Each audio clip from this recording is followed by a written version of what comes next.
Hello everyone, welcome to understand UPSC. This is Rahul. 24 दिसंबर का currently का एपिसोड लेकर आया हूँ। टोटल 6 आर्टिकल्स हम डिस्कस करेंगे, 5 from the Hindu and 1 from the Indian express, and एक टीडीएफ का क्वेश्चन होगा। But before starting today's discussion, आप लोगों से ये शेयर करना चाहता हूँ कि 25 दिसंबर से हम एथिक्स स्टार्ट कर रहे हैं टीडीएफ में। Every day you will get one question from the toppers copy, जिसे हम बैठ के अच्छे से ब्रेनस्टॉर्म करेंगे। एथिक्स में आंसर लिख पाना, कंटेंट जनरेट कर पाना एक is a difficult task. You all know that it is not that easy. जैसे कि आप जीएस 1 2 3 में आंसर लिखते हो, आपके पास कंटेंट होता है और उसी को आप मोल्ड करके आंसर, क्वेश्चन के डिमांड के अकॉर्डिंग आंसर लिखते हो, बट वो एथिक्स में डिफिकल्ट हो जाता है। तो सबसे पहले 25 दिसंबर को आई वॉज थिंकिंग कि मैंने जो टॉपर से सीखा है, सत्यम सर से सीखा है, या जो मेरा खुद का एक्सपीरियंस है, उसी के बेसिस पे पहले एक मैं मतलब कि टॉपर्स कॉपी सॉरी जो स्ट्रैटेजी है कि कैसे आप डायमेंशंस क्रिएट कर सकते हो, कैसे आंसर्स को लिख सकते हो क्वेश्चन के डिमांड के अकॉर्डिंग, वो मैं कल बताऊंगा।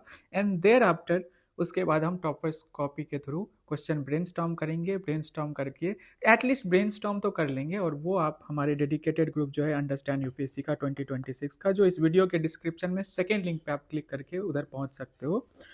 उधर आप अपने आंसर सबमिट कर लेना। फॉर 10 से 15 दिन हम लगातार एथिक्स की कॉपी पे, टॉपर्स की कॉपी से डिस्कस करने वाले हैं, दैट टू टॉपिक वाइज। आपको पता है ना, टोटल 6 to 7 मेजर सब्जेक्ट ये टॉपिक्स हैं इन एथिक्स, और उसी का फिर सब क्लासिफिकेशन है अंदर में। जो यूपीएससी मेंस का सिलेबस है, आप लोगों को अच्छे से पता होगा। तो आप लोगों ने अगर आंसर राइटिंग एथिक्स की नहीं की है, और वो भी बिगिनर लेवल से, बेसिक लेवल से स्टार्ट करना चाहते हो विदाउट रिवीजन, क्योंकि टॉपिक जो है ऑलरेडी मैं बता दूंगा, ताकि आपके पास इतना कंटेंट हो कि आप आंसर जो है अच्छे से, और जो तरीका है, सलीका है, वो मैं सिखाऊंगा। डायमेंशंस कैसे क्रिएट करना है वो कल ही बताऊंगा। तो कंटेंट प्लस जो तरीका है, उनको इंक्लूड करके आप एक अच्छे आंसर पे कैसे पहुंच सकते हो, ये मुझे सिखाना है और ब्रेनस्टॉर्म करवाना है बैठ के इधर साथ में। ठीक है। सो GS 4 का जो है पूरा मैं करवाऊंगा टॉपर्स कॉपी से। 10 to 15 डेज लगेंगे। आपको क्या करना है, कल से नियमित रहना है। कल हम स्ट्रैटेजी पर डिस्कशन करेंगे, एंड देयर आफ्टर हम मूव करेंगे टुवर्ड्स एवरी सिंगल डे एक क्वेश्चन आपको मिलेगा। ठीक है। सो लेटेस्ट स्टार्ट। आज का जो आर्टिकल है, टोटल 6 आर्टिकल से, पहला है मैटरनल मोर्टेलिटी जो रेट है वो इंडिया में कम हो गया है। रीज़न उसके पीछे का है इंस्टीट्यूशनल जो डिलीवरीज हैं। ठीक है।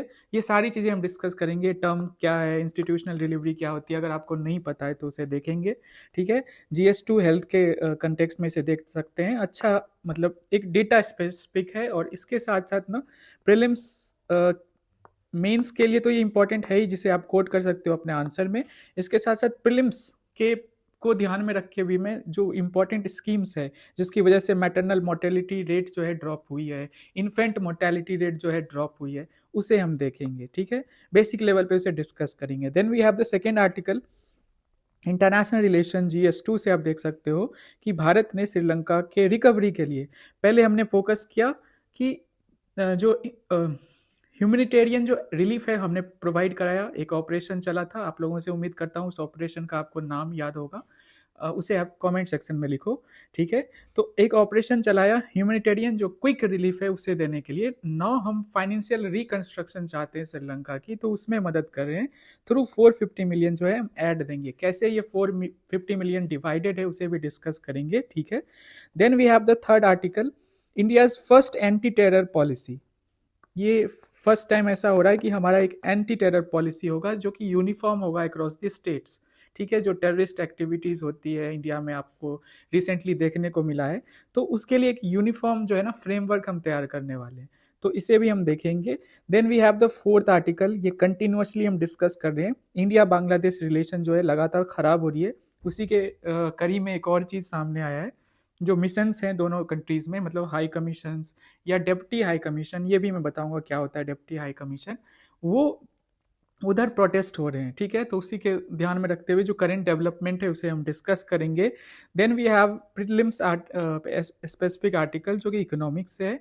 RBI announces fresh measures to inject 290 lakh crore liquidity. ठीक है। इसे हम देखेंगे। ठीक है। Then we have 6th article जो है मेंस इनरिचमेंट आर्टिकल, मैंने इंडियन एक्सप्रेस से लिया है इसे, कि कैसे जो प्रिजन के अंदर प्रिजन लेबर जो है उसको सही वे में यूज किया जा रहा है, मतलब प्यूनिटिव जस्टिस से हम रिफॉर्मेटिव जस्टिस की तरफ बढ़ रहे हैं। सारी चीजें अच्छे से बताऊंगा। शुरू करते हैं पहले आर्टिकल से। हमारे जो हेल्थ मिनिस्टर हैं जेपी नड्डा साहब, वो कल मध्य प्रदेश गए थे। कंटेक्स्ट दे देता हूँ, मध्य प्रदेश में उन्होंने पीपीपी मॉडल पे दो जो हॉस्पिटल्स बनने हैं, एक धार में दूसरा बैतूल है, दो डिस्ट्रिक्ट है मध्य प्रदेश का, जहाँ पे ये दो जो है हॉस्पिटल्स बनने हैं, उसी के अवसर पे उन्होंने कुछ चीज़ें कही जो हमारे लिए इम्पोर्टेंट हो जाता है। इंडियाज मैटरनल मोर्टेलिटी, जो इंडिया का maternal mortality has decline due to rise in institutional deliveries highlighted during the foundation laying of 2 new medical colleges in Madhya Pradesh. ठीक है, तो भारत सरकार जो है मतलब कि home minister sorry health minister जो है उन्होंने ऐसा कहा कि भारत का जो मैटरनल मोर्टेलिटी रेट है वो गिर रहा है, डिक्रीज कर रहा है। अब मैटरनल मोर्टेलिटी रेट होता क्या है, तो 1 लाख लाइव बर्थ्स जब होते हैं, मतलब बच्चों का जो जन्म होता है, ठीक है, उसमें कितनी जो है माँ जो जिन्होंने बच्चे को डिलीवर किया है उनकी डेथ हुई है। ठीक है, इसको हम मैटरनल मोर्टेलिटी रेट कहते हैं, जो कि अभी कह लो 2019-21 का जो सैंपल रजिस्ट्रेशन सिस्टम है उसके बेसिस पे 93 के आसपास है। ये एक दो ऊपर नीचे हो सकता है, ओवरऑल समझाने के लिए मैंने इसे इंक्लूड किया है। सो 1 लाख बच्चे के जन्म पे कितने माओं का डेथ होता है, ठीक है, उसे हम मैटरनल मोर्टेलिटी रेट कहते हैं। ठीक है, ये गिर गया है, इसमें डिक्लाइन आया है, इसके पीछे का रीजन है इंस्टीट्यूशनल डिलीवरीज। अब इंस्टीट्यूशनल डिलीवरी क्या होता है, ये टर्म आपको समझा देता हूँ। सिंपल मतलब है कि जब डॉक्टर के जो एक मतलब सुपरविजन में कह सकते हो, आपके जब किसी बच्चे का जन्म डॉक्टर के सुपरविजन में होता है, जो प्रेग्नेंट वीमेन है वो डॉक्टर के सामने रहते हैं, उनके मतलब उनके सुपरविजन में, उनका मिडवाइफ्स उनके सुपरविजन में जो बच्चे का जन्म होता है उसे हम इंस्टीट्यूशनल डिलीवरी कहते हैं। ठीक है, और पहले क्या हुआ करता था आपको अच्छे से पता होगा, मूवीज़ वगैरह में, पुराने मूवीज़ में भी देखा होगा कि सड़क पे इधर उधर मतलब बिना डॉक्टर के सुपरविजन में पहले गाँव में, स्पेशली भारत जो है 80-90% जो पॉपुलेशन है गाँव में बसती थी, तो इस दौरान क्या होता था, बहुत ब्लीडिंग हो जाती थी, क्योंकि डॉक्टर के मतलब कि जो संरक्षण है उनके संरक्षण में ये डिलीवरी नहीं हो रही होती थी, और एक्सपर्ट्स नहीं हुआ करते थे, बस कुछ थोड़ा बहुत एक्सपीरियंस के बेसिस पे ये डिलीवरी हुआ करती थी, कुछ लेडीज़ हुआ करती थी जो इसे देख रेख करती थी। तो ये जो ब्लीडिंग बहुत हो जाता था, सेकेंड थिंग इज़ इन्फेक्शन भी हो जाता है उस टाइम में। तो ये सारी रीजंस की वजह से एक तो मैटरनल मोर्टेलिटी रेट भी हाई थी, उसके साथ साथ जो इन्फेंट मोर्टेलिटी रेट है, जो बच्चे का जन्म हुआ है उसकी भी रेट बहुत हाई हुआ करती थी, लेकिन वो इंस्टीट्यूशनल डिलीवरीज की वजह से बहुत कम हो गई है। ठीक है, सो की डेटा फ्रॉम द आर्टिकल। अब देखो दो चीज़ें है, एक तो इंस्टीट्यूशनल डिलीवरीज पे हम बात करें, दूसरा एक्सपेंडेड हेल्थ केयर जो है इंफ्रास्ट्रक्चर है उस पे, उसको भी ध्यान में रखना पड़ेगा। बस इंस्टीट्यूशनल डिलीवरी जो बढ़ी है उसके पीछे का रीज़न तो एक्सपेंडेड हेल्थ इंफ्रास्ट्रक्चर भी है ना, एक मेजर रीज़न है। ठीक है, तो इंस्टीट्यूशनल डिलीवरीज 89% हो गई है, मतलब 11% ही अभी इंस्टीट्यूशनल डिलीवरी नहीं होती है, मेनली गाँव में अभी भी ऐसे नहीं होते हैं। ठीक है, सो आयुष्मान आरोग्य मंदिर, देखो ये प्राइमरी हेल्थ केयर सेंटर कह लो, ये 1.8 लाख हो गया इंडिया में। देन जो इम्यूनाइजेशन कवरेज है ना, 12 टाइप्स ऑफ वैक्सीन प्रोवाइड कराए जाते हैं, ये माँ बच्चों दोनों को आप इंक्लूड कर सकते हो। ठीक है, देन ये दो मेडिकल कॉलेजेस के बारे में बात है, इसको हम इग्नोर कर सकते हैं, लेकिन ये एक चीज़ ध्यान देने की बात है कि ये पीपीपी मॉडल पे इसे डेवलप किया जा रहा है। ठीक है, प्राइवेट पब्लिक पार्टनरशिप, ये एक तरह से यूनिक है। ठीक है, एंड अभी आते हैं हम, जो हमने अभी बात की एक्सपेंडेड हेल्थ इंफ्रास्ट्रक्चर की, तो 2003 में 387 ही मेडिकल कॉलेजेस इंडिया में हुआ करते थे, जो प्रेजेंट में 819 हो गया है। ठीक है, देन एम्स जो है एक हुआ करता था 20th सेंचुरी में, वो बढ़ के 23 हो गया है। मध्य प्रदेश में बात की जाए मेडिकल कॉलेजेस की, वो 33 है, और एमबीबीएस सीट्स जो है मतलब 1250 से 50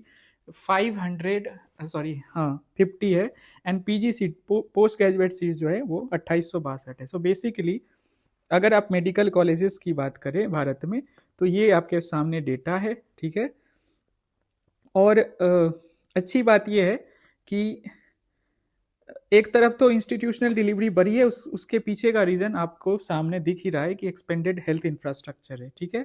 मैटरनल मोर्टेलिटी रेट समझ आ गया होगा, इंस्टीट्यूशनल डिलीवरी समझ आ गया होगा, ठीक है, क्या पॉजिटिव न्यूज़ है वो भी समझ आ गया होगा। एंड जो मेडिकल कॉलेजेस हैं, वो जो इंफ्रास्ट्रक्चर बढ़ी है, जो अलग अलग तरीके से हम हेल्प कर रहे हैं, वो हम दिखा रहे हैं आपको, वो मैंने डिस्कस किया। पर इसके साथ साथ I have one more thing to add. Important schemes जो हैं जिसकी वजह से मोर्टेलिटी रेट जो है ना, चाहे मैटरनल हो या इन्फेंट हो, वो कम हुआ है, हम इसे थोड़ा सा देख लेते हैं। सबसे पहला है जननी सुरक्षा योजना, ठीक है। ओवरऑल व्यू दे रहा हूँ, प्रीलिम्स के लिए भी इंपॉर्टेंट है, या आप अगर डायरेक्ट क्वेश्चन आ गया, आज का टीडीएफ का क्वेश्चन इसी पर है, तो आप इन स्कीम्स को डायरेक्ट लिख सकते हो यूपीएससी मेंस के आंसर में। और इन स्कीम्स के बारे में थोड़ा सा, जो इनिशिएटिव है, स्कीम्स हैं, उसके बारे में आपको थोड़ा सा पता भी है, ठीक है। सो लेट अस सी, जो कि प्रीलिम्स के लिए इंपॉर्टेंट होगा। सो जननी सुरक्षा योजना में क्या है, इंस्टीट्यूशनल डिलीवरी पे ही फोकस किया जाता है, कैश इंसेंटिव्स दिया जाता है to pregnant women, higher support for poor and rural women को खास करके दिया जाता है, मतलब सर्टेन अमाउंट पे किया जाता है, इंस्टीट्यूशनल डिलीवरी को बढ़ावा मिले, ठीक है। इम्पैक्ट क्या है, major driver behind rise in institutional births. So Janani Suraksha Yojana सबसे इंपॉर्टेंट स्कीम आ जाता है। देन वी हैव जननी शिशु सुरक्षा, यहाँ पे माँ पे फोकस किया जा रहा है, जननी मतलब मदर पे। अब क्या, बच्चे पे भी removes out of pocket expenditure को ये कम कर देता है। पर्पस ये है, कवरेज क्या है, free delivery, C section, medicine, diagnostics and transport, ये सारी चीज़ें आपको फ्री में मिल रहा है, ठीक है। ये सारी चीज़ें आपको प्रोवाइड करा रही है गवर्नमेंट इस स्कीम के अंदर। इम्पैक्ट क्या है, prevents delay in seeking care. इससे क्या होता है, जो जब केयर की ज़रूरत होती है एक प्रेग्नेंट वुमेन की को, उसमें आपको बचाता है, ठीक है। और इससे मैटरनल मोर्टेलिटी डेथ भी कम हो रहा है। देन वी हैव प्रधानमंत्री सुरक्षित मातृत्व अभियान, एक और इंपॉर्टेंट स्कीम है, ensure quality antenatal care.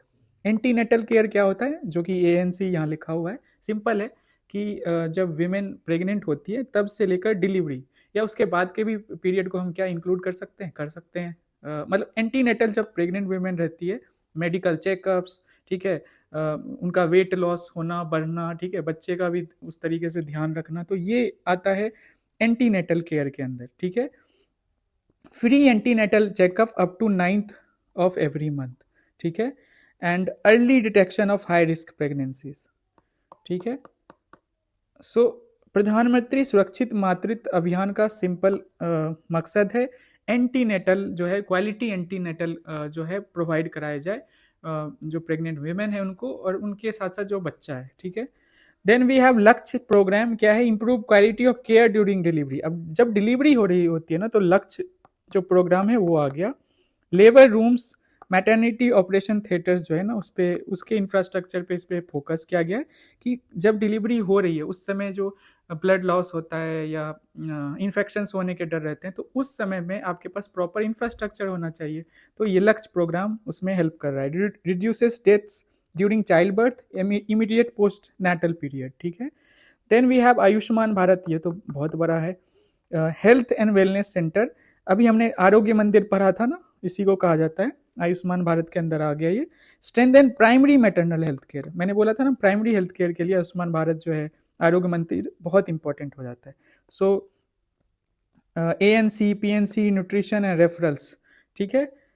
Then we have anaemia Mukt, you know blood loss में आप ऑक्सीजन आयरन लूज करते हो, ठीक है। तो एनीमिया मुक्त भारत भी एक इम्पॉर्टेंट स्कीम है जिसमें प्रेग्नेंट वेमेन को जो है ना फॉलिक एसिड जैसे जो मेडिसिन से वो प्रोवाइड कराया जाता है अगर उन्हें मतलब आयरन की कमी होती है। Reduce anaemia among pregnant women, why important, anaemia is a major cause of maternal deaths, ठीक है।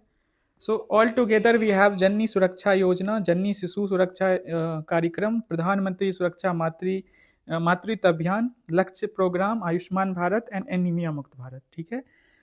तो ऑल टुगेदर आपने ये सारी चीज़ें देखी, इससे हम एक तरह से जो मदर्स हैं या और बच्चे हैं उनको बचा रहे हैं, और ये बहुत अच्छी बात है, ठीक है।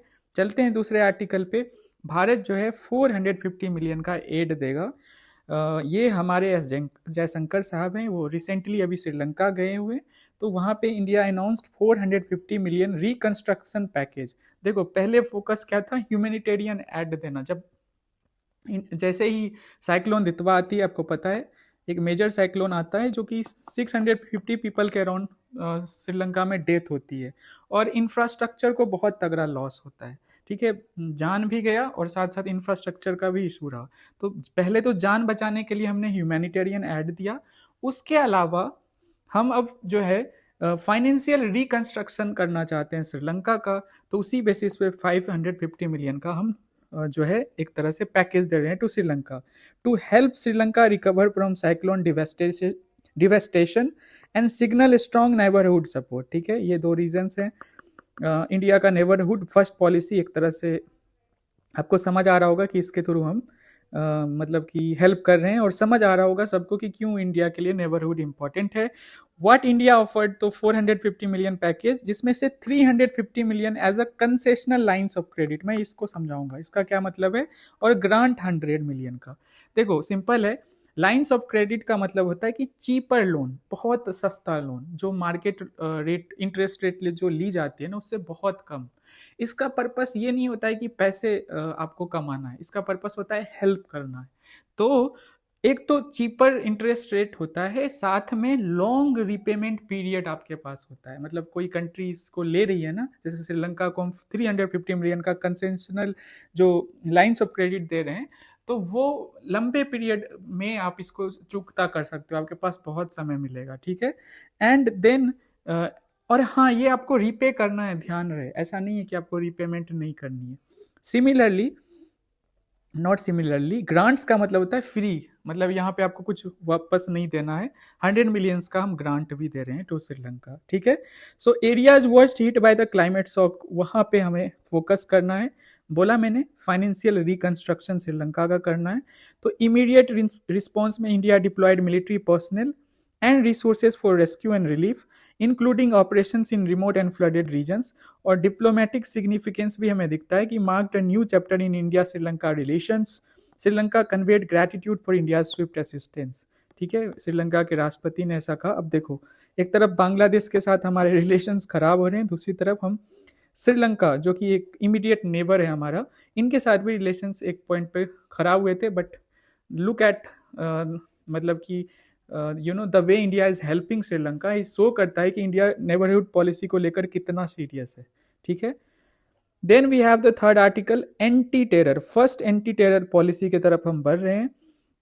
UN government finalising India first anti terror policy. अब ये क्या होगा, कैसे होगा, ये आगे पता चलेगा जब पॉलिसी ड्राफ्ट आएगा और वो फाइनली जो है भारत सरकार इसे अडॉप्ट करेगी, तब हम इसे और अच्छे से समझेंगे। अभी एक बेसिक इंफॉर्मेशन दे देता हूँ, इसका पर्पस क्या है, एम क्या है।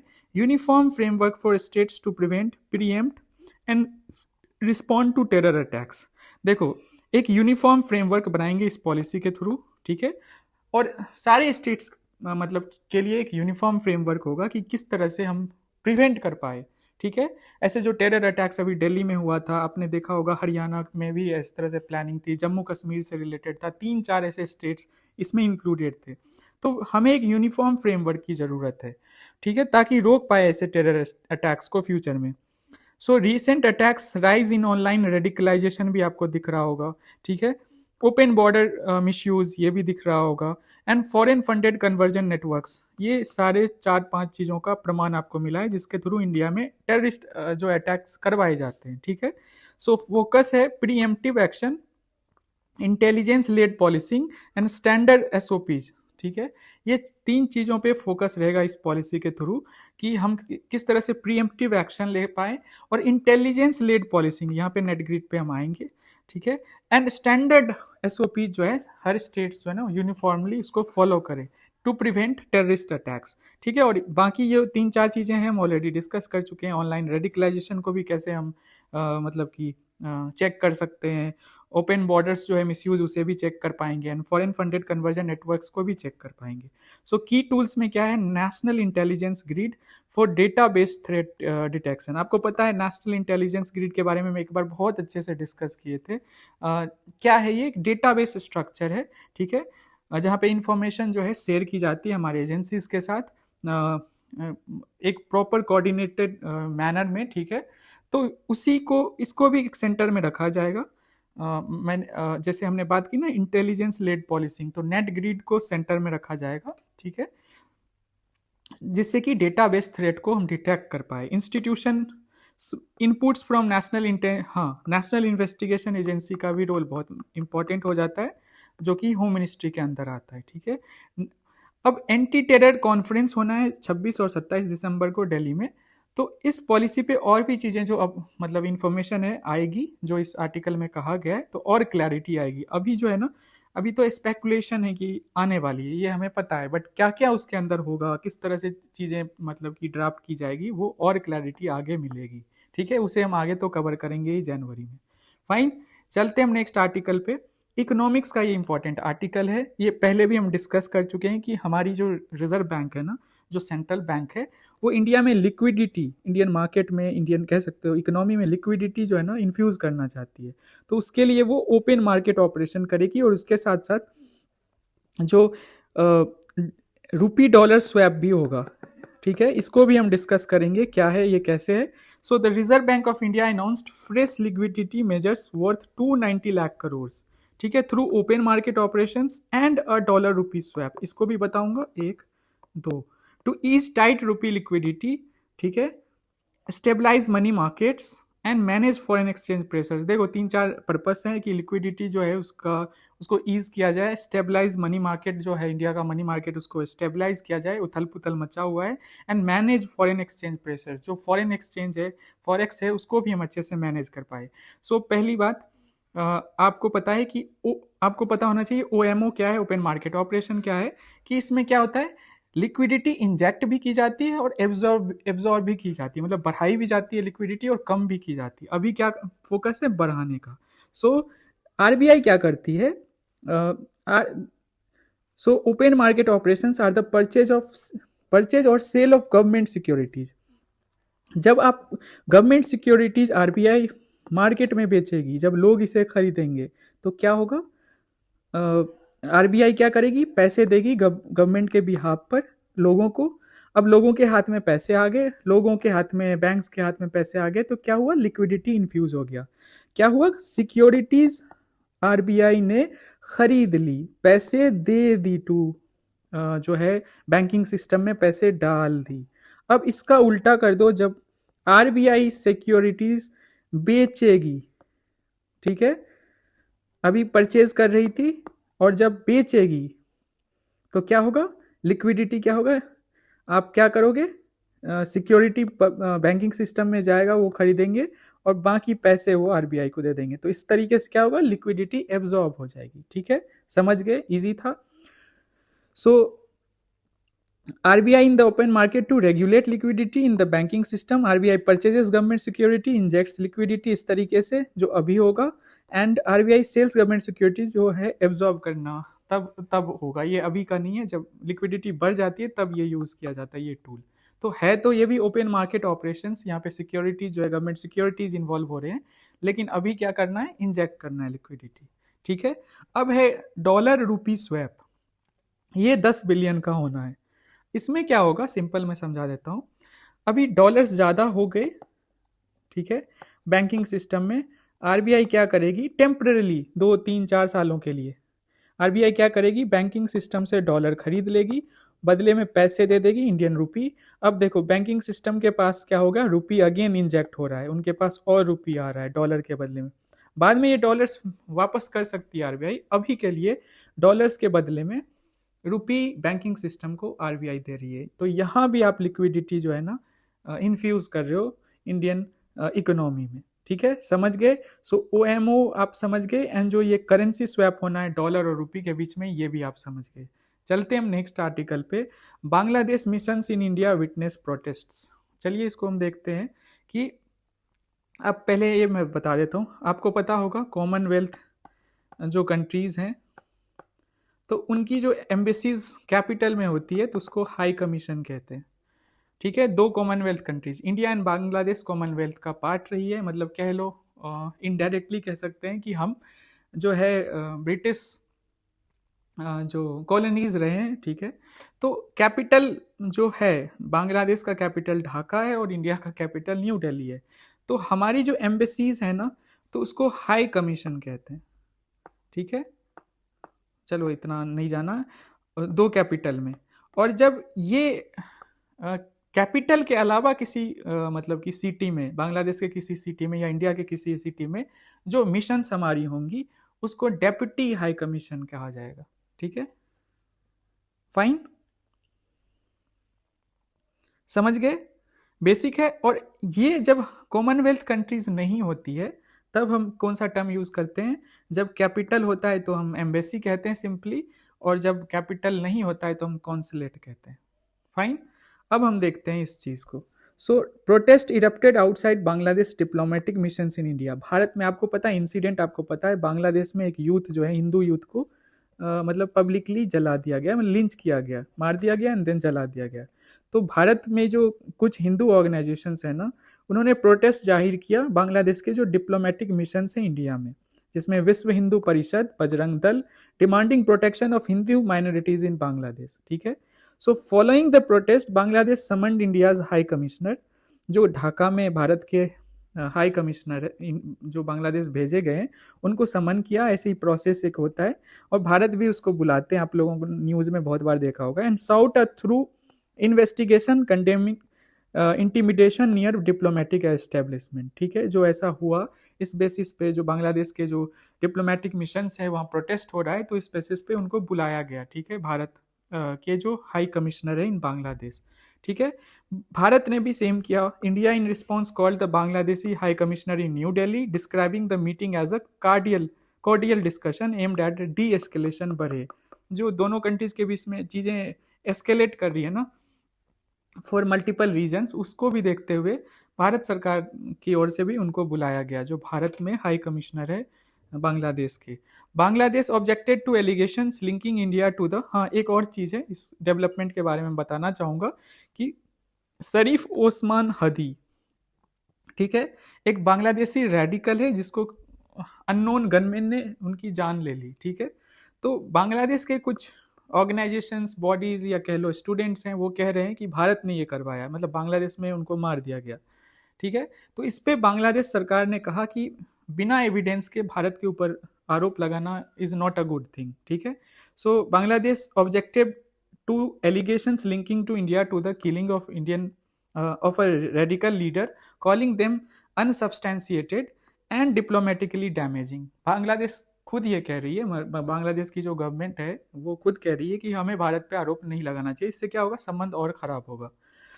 अब जो प्रोटेस्ट हो रहा है उसको देखते हुए भारत सरकार ने क्या किया, 1500 एडिशनल पुलिस पर्सनल को डिप्लॉय कर दिया है अराउंड बांग्लादेश के जो हाई कमीशन है या जो मिशन है अराउंड दी कंट्री। ठीक है, देखो डेप्यूटी हाई कमीशंस जो कोलकाता एंड मुंबई में है बांग्लादेश की। ठीक है, तो आप समझ गए कॉमनवेल्थ कंट्रीज वाली बात। कैपिटल में जो होता है वो हाई कमीशन होता है, और जो कैपिटल के अलावा जो सिटीज में कॉन्सुलेट बने होते हैं उसको हम डेप्यूटी हाई कमीशन कहते हैं। ठीक है, ये बेसिक चीजें समझ लीजिए। आते हैं एक मेंस इनरिचमेंट आर्टिकल, एक बहुत सुंदर एग्जाम्पल है तिहाड़ का। तिहाड़ जेल आप लोगों को पता है, फेमस है। ठीक है, सो इसमें क्या है कि तिहाड़ जेल में कुछ जो कैदी हैं उन्होंने मिलकर बहुत सारे प्रोडक्ट्स बनाए हैं, मतलब मैनुअल लेबर के थ्रू। देखो at present the products are sold through stores in courts and jail canteen, अभी बेचा जा रहा है। अब देखो, so products manufactured by inmates, मतलब कि जो जेल में है कैदी of Tihar jail, ranging from bakery items, cookies वगैरह ये बना रहे हैं, टू हैंड क्राफ्टेड गुड्स भी ये बना रहे हैं, मतलब कि 10-12 प्रोडक्ट है जो ये लोग बना रहे हैं। Are being taken online through government backed platforms, और गवर्नमेंट भी सपोर्ट कर रही है। ठीक है, ONDC के through, with plans to sell them on Flipkart and Amazon. अब ये भी प्लान हो रहा है कि इसको बेचा जाएगा फ्लिपकार्ट और अमेजोन पे, इन प्रोडक्ट्स को जो ये लोग बना रहे हैं। Around 13 products made by inmates are being sold on the my store app, sorry Mysore में कह रहा हूँ। ठीक है, so the initiatives aims to expand market access for prison made goods, generate inmate income. ठीक है, एक तो इनको प्रिजन मेड गुड्स बन रहे हैं जो यूनिक है, generate inmate income and strengthen rehabilitation, इस चीज को स्ट्रेंथन करता है। एक तो उनके लिए इनकम भी है, उन्हें पैसे भी मिलते होंगे, and through skill based prison labour. अब देखो इस आर्टिकल का इंपॉर्टेंस इतना नहीं है, आपको पता है प्यूनिटिव जस्टिस क्या होता है, रिफॉर्मेटिव जस्टिस क्या होता है? प्यूनिटिव जस्टिस पे हम फोकस करते हैं कि पनिशमेंट पे फोकस करते हैं, मतलब पनिशमेंट मिले, ठीक है। जो रिफॉर्मेटिव जस्टिस होता है, हम बदलाव करना चाहते हैं, जो गलती हो गई, ठीक है, उसके लिए आप सजा काट रहे हो, बट आप एक बेटर लाइफ आगे जी पाओ, एक रिस्पॉन्सिबल लाइफ जी पाओ, एक स्किल्ड लाइफ जी पाओ, ठीक है, इसको हम बोलते हैं रिफॉर्मेटिव जस्टिस। सो जो ये प्रिजनर्स इस तरह का काम अभी कर रहे हैं, इतना अच्छा काम कर रहे हैं, तो ये हम प्यूनिटिव जस्टिस से, गवर्नमेंट के साइड से भी मदद मिल रही है ना, तो इसलिए मैंने इसे GS2 के गवर्नेंस साइड वाली हेल्प में इस एग्जाम्पल को हम यूज कर सकते हैं कि किस तरह से हम प्यूनिटिव जस्टिस से, सॉरी, यस, प्यूनिटिव जस्टिस से रिफॉर्मेटिव जस्टिस की तरफ बढ़ रहे हैं। हम इनमेट्स को, जो एक वल्नरेबल सेक्शन में आता है, उनको हम क्या कर रहे हैं, उनको हम स्किल बना रहे हैं, उनके बनाए हुए प्रोडक्ट्स को, जो कि मतलब कि अलग अलग स्टोर पे ऑनलाइन बेचने की कोशिश कर रहे हैं, ठीक है। ये बहुत अच्छा एग्जाम्पल है, आप इसको लिख सकते हो, ठीक है। 13 प्रोडक्ट्स के अराउंड इन्होंने डेवलप कर लिया है। Fine, so that's it for today. हम कल से एथिक्स स्टार्ट करेंगे और जो डेली न्यूज़पेपर आर्टिकल्स है वो तो कवर करेंगे। वीडियो अगर अच्छा लगा है तो लाइक कर दीजिए, सब्सक्राइब कर लीजिए हमारे चैनल को, और शेयर भी कीजिए, और साथ साथ में हाइप भी कर दीजिए। एक हाइप वाला बटन होता है, वो आप क्लिक कर सकते हो, मतलब कमेंट सेक्शन में जाके, ठीक है। थैंक यू सो मच, मिलते हैं कल, bye, take care, all the best.